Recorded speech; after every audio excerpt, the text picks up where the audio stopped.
So hi. So welcome to ఏజే academy. So చాలా మంది students syllabus complete చేస్తారు, hard work చేస్తారు. బట్ చిన్న చిన్న మిస్టేక్స్ వల్ల వాళ్ళకి జాబ్ పోతుంది అనమాట. ఆర్ బిగినర్ స్టూడెంట్స్ ఉంటారు. సో వాళ్ళు మిస్టేక్స్ చేయక ముందే సో ఆ మిస్టేక్స్ ని ప్రిడిక్ట్ చేయగలుగుతాం అనమాట. సో దానికోసమే ఈ వీడియో సిరీస్. టోటల్ ఒక 5 పార్ట్ వీడియో సిరీస్ ఉంటుంది. Every video around 10 to 15 minutes ఉంటుంది. సో ఎవ్రీ మిస్టేక్, సో ఒక బ్యాంకింగ్ ఆస్పిరెంట్ ఏమేమి మిస్టేక్ చేస్తాడో అంత 5 పార్ట్ వీడియో సిరీస్ లో వేస్తాం అనమాట. సో ట్రాష్ ఏముండదు, టు ది పాయింట్ ఉంటుంది. Okay, so if you love you can subscribe. Okay, let's go. So first ఈ వీడియోలో ఏం చెప్తానో మీకు క్లారిటీ ఇస్తాం. ఫస్ట్ మీకు మిస్టేక్ చెప్తాం.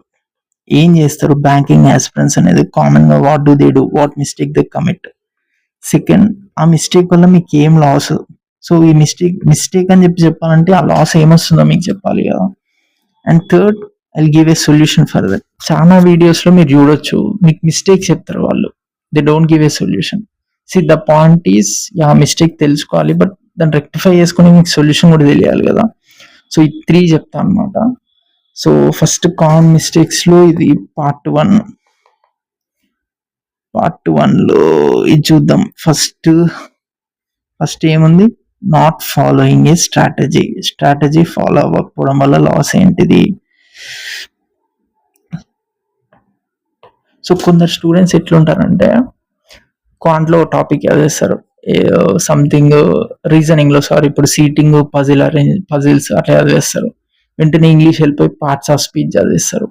సో జస్ట్ ఇమాజిన్, అట్లా మీరు 15 days చదివాక 15 days తర్వాత మిమ్మల్ని మీరు క్వశ్చన్ చేసుకోండి, నేను ఏం చదివా అని చెప్పి. డూ యూ హ్యావ్ క్లారిటీ ఉండదు. సో నో క్లారిటీ మీన్స్ లో confidence leads to failure. So clarity ఉండాలి అంటే మీకు స్ట్రాటజీ ఉండాలన్నమాట. Strategy is very important. And ఇది మీరు రాసి పెట్టుకోండి. Being busy is not equal to being productive. చాలా మంది ఏంటంటే డైలీ 10 hours 12 hours కూడా అవుతారు. But remember, being busy is not equal to being productive. What is the difference? Strategy makes the difference. The only thing that makes the difference is strategy. So ఒక simple, one of the best strategy ఇస్తాను నేను. So ఒక topic అనేది మీరు ఎట్లా complete చేయాలి, అది complete చేశారా లేదా ఎట్లా తెలుసుకోవాలి మీరు. So there will be 5 levels. So first ఏం చేయాలంటే, ఒక సిలబస్ షీట్ తీసుకోండి. షీట్ తీసేసుకొని అందులో టాపిక్స్ అన్ని వర్టికల్ గా రాసేసి 5 columns వేసుకోండి. Level 1, level 2, level 3, level 4, level 5. Every subject కి ఒక్కొక్క పేపర్ పెట్టుకొని 4 papers ముందు అతికించుకోండి మీ స్టడీ టేబుల్ ముందు, సినిమాలో హీరో అతికించినట్టు. సెన్స్ ఆఫ్ మోటివేషన్, సాటిస్ఫాక్షన్ దానికి. First level 1 concept completed. So దీని మీనింగ్ ఏంటంటే, మీరు లెవెల్ 1 టిక్ కొట్టారంటే దాని మీనింగ్, ఆ కాన్సెప్ట్ నాకు వచ్చు, in depth, right left, up down మొత్తం నాకు వచ్చు, టిక్ కొట్టేసేయండి. Next level 2 previous year questions overview. Solve చేయకండి, ఓవర్ వ్యూగా చూడండి. ఎందుకు? మీరు చదివిన రిసోర్స్ కరెక్టా కాదా. ఎందుకంటే మీరు కాన్సెప్ట్ చదువుతారు కానీ అది కరెక్టా కాదా, మరి మీరు వెరిఫై ఎట్లా చేస్తారు? ప్రీవియస్ ఇయర్ క్వశ్చన్స్కి వెళ్ళి వేగ్గా చూడండి, సాల్వ్ చేయకండి, మీకు రాదు అప్పుడే. సో వేగ్గా చూసి, ఓకే నేను చదివిన టాపిక్ వస్తుంది, నేను చదివిన concept, it's more than enough, ఆ రిసోర్స్ ఫిక్స్ చేసేసేయండి. నెక్స్ట్ లెవెల్ 3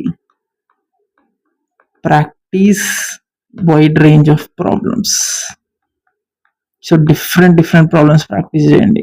చాలా ఉన్నాయి కదా యాప్స్, అడ్డా, టెక్స్ట్ బుక్, బ్యాంకింగ్ వాళ్ళ, ఏదో ఒకటి తీసుకోండి, రీజనబుల్ ప్రైస్ లోనే ఉన్నాయి అన్ని.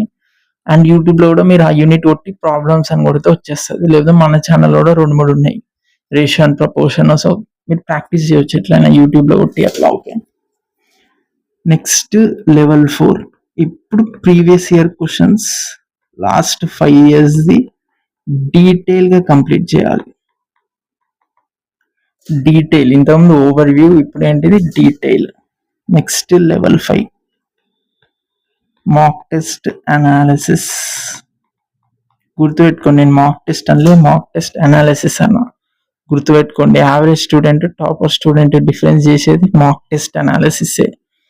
అతను మిస్టేక్ చేస్తాడు, మీరు చేస్తాడు. ద ఓన్లీ డిఫరెన్స్ ఈస్ ఎవరు అనాలిసిస్ చేస్తే వాళ్ళే టాపర్ అవుతారు. రిమెంబర్, ఇదంతా అర్థమైంది అనుకుంటున్నా. పేపర్ తీసుకోండి, ఇప్పుడు తీసుకోండి. Don't be lazy. తీసుకొని టాపిక్స్ మీరు రాసుకోండి, వర్టికల్గా రాసుకోండి. Level 1, level 2, level 3, level 4, level 5. మీరు జస్ట్ నోటిఫికేషన్ వచ్చే ముందు ఈ లెవెల్ అన్ని కంప్లీట్ చేసేసి ఉండాలి. ఉంటే లెవెల్ 5 ఒక్కటి పెండింగ్ ఉండాలి, మాక్ టెస్ట్ అనాలిసిస్. మిగిలిన అన్ని టిక్ కొట్టాలి. మీ ముందు అది అతికేసి ఉండాలి. ఎవరైనా మీరు సిలబస్ ఎంతవరకు చదివారంటే ఇట్లా టిక్, మీరు ఇట్లా చెప్పేసాలి, ఇది నాకు ఈ లెవెల్ వరకు వచ్చింది, ఈ లెవెల్ వరకు వచ్చింది. Sense of clarity gives confidence. Okay, so we have completed this. Next, neglecting accuracy and speed. So ఇది క్లీన్ చేసేద్దాము ఫాస్ట్గా. Clean.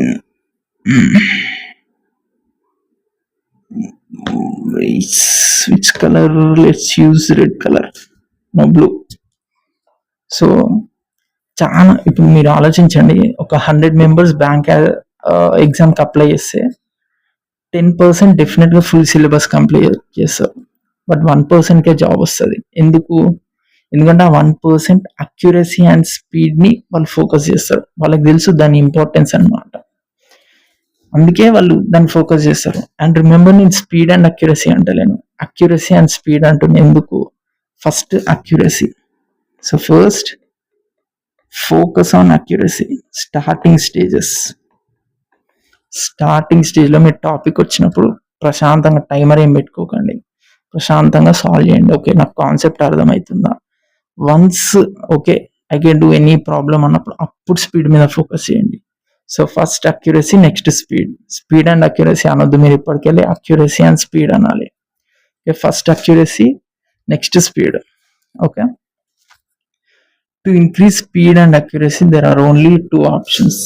One is practice problems.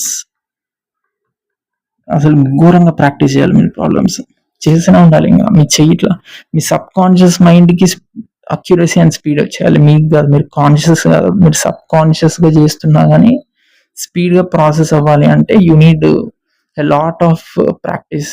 And second, for calculation speed use games, maths games. So ఇది కొంచెం interesting ఉండాలని చెప్పి maths games అంటే, ఆన్లైన్లో maths games ఉంటాయి, లెవెల్స్ ఇంక్రీజ్ అవుతూ ఉంటుంది. సో మీకు కొంచెం ఛాలెంజింగ్ కూడా ఉంటాయి కదా. సో వెళ్ళి ఇన్స్టాల్ చేసుకోవచ్చు మీరు మ్యాథ్స్ గేమ్స్ అని. అండ్ బోర్ కొట్టినప్పుడల్లా you can use that game. In this way you can increase accuracy. So speed and accuracy also completed. Too many resources. So banking aspirants కూడా చెప్పాలి నేను, మీరు కాన్సెప్ట్ డిఫరెంట్ వీడియోస్ చూస్తే different concept వస్తూనే ఉంటుంది. Concept ఎప్పుడు అయిపోయి గుర్తుపెట్టుకోండి. ఇప్పుడు మీరు ఒక వీడియో చూసారు అనుకో, నేను ఇంకో వీడియో చేస్తాను, అందులో లేని కాన్సెప్ట్ చెప్పగలుగుతాను నేను. సో ఇది చేస్తే బేసిక్ సేమ్ ఉంటుంది, బట్ నేను చెప్పే పర్సెప్షన్ డిఫరెంట్ ఉంటుంది అంతే. సో మీరు మల్టిపుల్ రిసోర్సెస్ చూసినంటే మీకు కన్ఫ్యూజన్ వచ్చేస్తుంది. So how to verify resource, ఎట్లా వెరిఫై చేయాలి?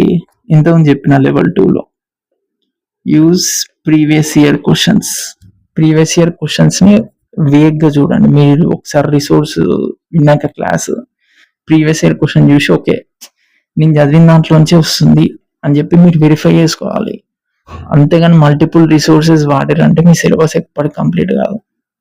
ఎగ్జామ్ డేట్ కూడా వస్తుంది, ఎగ్జామ్ కూడా అయిపోతుంది, అప్పటికి కూడా సిలబస్ కంప్లీట్ అవ్వదు అండ్ మీకు క్లారిటీ ఉండదు.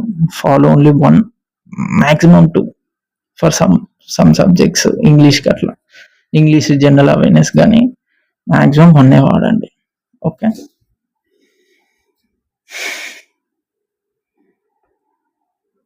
ఇగ్నోరింగ్ జనరల్ అవేర్నెస్ చాలా మంది చేస్తారు. ఇది one of the hard fact. General awareness ఎవరికి నచ్చదు, నేను ఎవరిని చదవాలని కూడా అనిపించదు. But if you want to crack the exam మీరు చదవాలి. ఆప్షన్ లేదు. It's the hard reality. And daily 1 hour మీరు కంపల్సరీ చదవాలి, గుర్తుపెట్టుకోండి. To keep that more engaging కొన్ని ఏంటంటే టెస్ట్ సిరీస్ వాడండి. అడ్డానో, టెక్స్ట్ బుక్, బ్యాంకింగ్ వాళ్ళను ఏం చేయండి అంటే, మీరు ఆ రోజు చదివినాక అందులో ఎగ్జామ్ ఉంటుంది day wise, this day current affairs అని చెప్పి, అది చదివి అది అటెంప్ట్ చేయండి. ఏమైనా తెలియని విషయం ఉంటే నేర్చుకోవచ్చు. కొంచెం ఎంగేజింగ్ ఉంటుంది. మనం దాన్ని ఇంట్రెస్టింగ్ చేయాలి. అది బోరింగ్ ఉన్నా మనం ఏం చేయలేం. We need to make it look interesting, right? So we need to use intelligence. So దాన్ని ఇంట్రెస్టింగ్ చేయాలి. అండ్ డెఫినెట్లీ జనరల్ అవేర్నెస్ మీరు చదవాలి. ఎగ్జామ్ వచ్చినాక మీరు చదవలేరు, ఇంట్రెస్ట్ పోతుంది. అండ్ డైలీ 1 hour చదవాలి. నచ్చినా నచ్చకున్నా మనం చదవాలి. జాబ్ రావాలి అంటే ఆప్షన్ లేదు, జనరల్ అవేర్నెస్ చదవాలి. Next, mock test analysis. నాదే చెప్తా. మాక్ టెస్ట్ అని ఎప్పుడు చెప్పండి, నేను మాక్ టెస్ట్ అనాలిసిస్ చెప్తా. మీరు 10 marks ఇచ్చినా 5 marks ఇచ్చినా it doesn't matter if you don't analyse. Analysis is very very important. Very important. ఎందుకంటే మీరు చెయ్యరు, అది ఓన్లీ మీరు ఇన్ఫీరియర్ ఫీల్ అవ్వడానికి, I'm saying harsh reality, compare చేసుకోవడానికి చేస్తారు తప్ప. టాపర్ అనేటోడు దాన్ని అనాలిసిస్ చేసి వాని మిస్టేక్స్ రెడ్యూస్ చేస్తాడు. So mock test analysis is very important. Okay, so ఇది పార్ట్ 1లో చాలా మంది చేసే మిస్టేక్స్. ఇది పార్ట్ 1. హోప్ మీకు అర్థమైంది అనుకుంటున్నా. ఇంకేమైనా మిస్టేక్స్ ఉంటే మీరు కమెంట్ చేయొచ్చు, will give a solution. So ఇంకా 4 parts ఉన్నాయి. So you can subscribe if you like our content. Thank you.